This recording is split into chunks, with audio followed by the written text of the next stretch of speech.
तो कैसे गाइस आप देख रहे हैं टेक्सकोप। मैं हूं सोहम।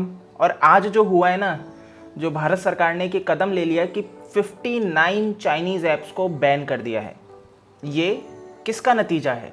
ये जो आप लोगों ने दबाव बनाया सरकार के ऊपर, जो ये एक मुहिम सी चल गई थी सोशल मीडिया पे कि बॉयकॉट चाइनीज़ ऐप्स, उसका ये नतीजा निकल के आया सामने कि टिकटॉक समेत 59 ऐप्स बैन हो गई है। ठीक है, और बहुत अच्छी न्यूज़ है भारतीयों के लिए। एक्चुअल में ऐसा होना चाहिए था कदम। प्राइवेसी को लेके बहुत इशू है इन चाइनीज़ ऐप्स में, और उसके अलावा जो भी टेंशन चल रहा है बॉर्डर पे इंडिया चाइना के बीच, उसमें तो ये कदम बहुत ही सही लिया गया है। लेकिन कुछ चीज़ों पे मैं यहाँ पे बात करने वाला हूँ कि ये जो बैन किया गया है कैसे आधा अधूरा बैन है, पूरी तरह से बैन नहीं है, और कैसे अभी कुछ चीज़ें जो हैं कि कुछ ऐप्स में बैन हुआ है, कुछ ऐप्स में अभी तक बैन नहीं हुआ है। तो वो सब चीज़ें मैं आपके सामने रखने वाला हूँ इस वीडियो में। तो अगर आपने अभी तक टेक्सकोप चैनल को सब्सक्राइब नहीं किया है तो कर लीजिए। तो गाइस, कल ANI ने उन 59 ऐप्स की जानकारी डिटेल सारी दे दी थी, जो जो ऐप्स हैं जिनको भारत सरकार ने बैन किया है।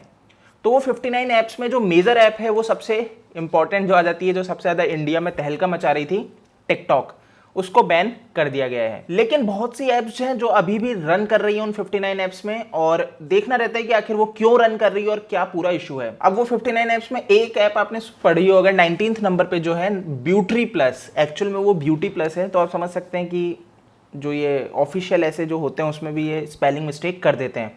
तो कोई बड़ी बात नहीं है अगर आप अपने ऑफिस में कहीं पे छोटी मोटी स्पेलिंग मिस्टेक करें, तो सरकारी लेवल पे भी होता है। तो अब गाइस, एक दूसरा पॉइंट ये है कि न्यूज़ में चल रहा था कि पबजी को भी बैन कर दिया गया है। तो पबजी इस लिस्ट में शामिल नहीं है। टेंसेंट गेम्स, जो कि चाइनीज़ ही कंपनी है, लेकिन वो अभी इस लिस्ट में नहीं है इंक्लूडेड। तो पबजी रहेगा, लेकिन टिकटॉक जा चुका है। और इवन मैं आपको बता दूं, टिकटॉक प्ले स्टोर पे अब अवेलेबल भी नहीं है। लेकिन आप बहुत सी ऐप्स अगर सर्च करेंगे, जैसे मैंने यूसी ब्राउजर को किया, वीचैट को किया, ये सारे अभी प्ले स्टोर पे अवेलेबल है। जेंडर, शेयरिट अवेलेबल है, ब्यूटी प्लस अवेलेबल है।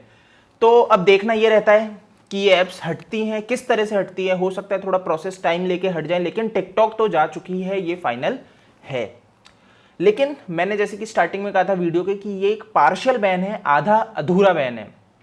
उस चीज को मैं आपको थोड़ा एक्सप्लेन कर देता हूं कि ऐसा मैंने क्यों कहा। तो जब गाइस भारत की सरकार बैन लगा रही है, तो ये पूरा बैन होना चाहिए था। अगर आपको ध्यान हो कि टिकटॉक को पहले भी बैन किया गया था इंडिया में, तो प्ले स्टोर से वो गायब हो गया था, ठीक है, लेकिन कुछ समय में वो वापस आ गया। तो ये जो आधा अधूरा बैन है, ये सेम उसी तरह का है कि प्ले स्टोर से गायब हुआ है टिकटॉक, लेकिन अगर आपके फोन में टिकटॉक की एप्लीकेशन पहले से इंस्टॉल्ड है तो वो चलेगी। नहीं तो आप थर्ड पार्टी वेबसाइट्स पे जाके, जैसे कि हो गई apkmirror.com, तो इनसे टिकटॉक डाउनलोड कर सकते हैं। समझ रहे हैं? तो टिकटॉक तो चल रहा है, लेकिन प्ले स्टोर पे अवेलेबल नहीं है। तो ये थोड़ा सा है पार्शियल बैन कहेंगे जिसे। तो भारत सरकार जब ऐसा कदम उठा रही थी, पॉर्न अगर बैन किया गया, तो ऐसा नहीं है ना पूरी वेबसाइट बैन हो जाती है कि खुलती नहीं है इंडिया में। पूरा आईपी सर्वर जो उनका है पूरा ब्लॉक रहता है।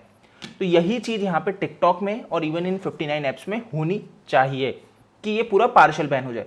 लेकिन हो सकता है कि कुछ प्रोसेस होता है कि टिकटॉक पे अगर आप जानते हो कि इतने लोग जुड़े हुए हैं, इंडिया में बहुत ज़्यादा यूजर्स हैं और ज़्यादातर बच्चे हैं, माइनर है, तो अगर एकदम से टिकटॉक बैन हो जाए और उनका मतलब सोर्स बन चुका है बहुतों का इनकम सोर्स, तो अगर टिकटॉक बैन हो जाता है तो हो सकता है वो मेंटली किस लेवल पे पहुंच जाए, डिप्रेशन में चले जाए और सुसाइड करने लग जाए। तो हो सकता है सरकार के सामने कुछ ऐसे पॉइंट्स रहे हो जिसके कारण पार्शियल बैन किया गया है, आधा अधूरा बैन किया गया है। लेकिन समझने वाली बात दोस्तों ये है कि ये जहां तक ये बैन रहेगा ना, जब तक इंडिया चाइना टेंशन चल रही है ना, तब तक का ही है, और ये हट जाएगा, टिकटॉक वापस आएगा। अब ध्यान रखना, क्योंकि प्ले स्टोर से गया है, सिर्फ ब्लॉक नहीं हुए हैं कि परमानेंट आईपी जो मोबाइल कंपनियां हैं उनको ये आईपी इनके भेज दिए गए और कहा हो कि इनको ब्लॉक कर दो, तो वो चीज़ नहीं है। सो मैं उम्मीद करता हूं कि आपको ये चीज़ें थोड़ी समझ में आई होंगी, क्लियर हुई होंगी। 59 ऐप्स कौन सी है वो स्क्रीन पे आपको दिख जाएंगी, क्योंकि उनका नाम मैं लेऊँ एक एक का समझदारी नहीं है। मेजर ऐप टिकटॉक थी जो कि ब्लॉक है। DU ब्राउजर अगर आप यूज़ करते हैं, माई कम्युनिटी, MI की ऐप्स भी इसमें शामिल है जो आपके फ़ोन में प्री इंस्टॉल्ड आती है। मेन चीज़ तो ये है दोस्तों, इनमें से बहुत सी ऐप इंडिया के जो स्मार्टफोन आपको मिल रहे हैं ना, इवन सैमसंग कंपनी, उनमें चाइनीज़ ऐप प्री इंस्टॉल्ड आती है। तो ये एक सवाल खड़ा करता है कि अब नए फ़ोन जो आएंगे उसमें तो नहीं आएंगी, लेकिन जिनमें पहले से है वो तो चलती रहेंगी। लेकिन ये एक सवाल जो खड़ा होता है वो ये होता है कि प्राइवेसी, जब हम जानते हैं कि चाइनीज़ ऐप्स प्राइवेसी को लेके सिक्योर नहीं है, ठीक है, तो क्यों प्री इंस्टॉल दी जाती है? तो ये एक विचार करने वाली चीज़ है। कंपनियों को इस पॉइंट को समझना चाहिए कि जो कस्टमर है उसके पास ये आज़ादी होनी चाहिए कि वो ऐड देखना चाहता है या नहीं चाहता है, जो कि चाइनीज स्मार्टफोन कंपनियां रियलमी हो गई, एमआई हो गई, इवन अब तो सैमसंग भी अपने ओएस में एड्स शो करने लग गया है, जो बिल्कुल गलत है ना। तो इस वीडियो में गाइज इतना ही है। मैं उम्मीद करता हूँ आपको वीडियो समझ में आया होगा और बहुत सी चीज़ें आपको क्लियर हुई होंगी कि ये कैसे पार्शियल बैन है, कैसे अभी भी लोग इसे यूज़ कर सकते हैं। तो इसे फुल बैन करना चाहिए, लेकिन उसका क्या है, उसके कुछ हो सकते हैं साइड इफेक्ट्स देखने को मिले यूथ के ऊपर। तो जो भी रहा हो, सरकार ने कुछ डिसीजन लिया है, तो इस चैनल को सब्सक्राइब करो अगर आपने अभी तक नहीं किया है तो। कोई सवाल हो, जानकारी हो, कुछ लेटेस्ट अपडेट हो तो नीचे कमेंट करके मुझे ज़रूर से बताएं। जल्दी मिलूंगा नए वीडियो में, अभी के लिए इतना ही।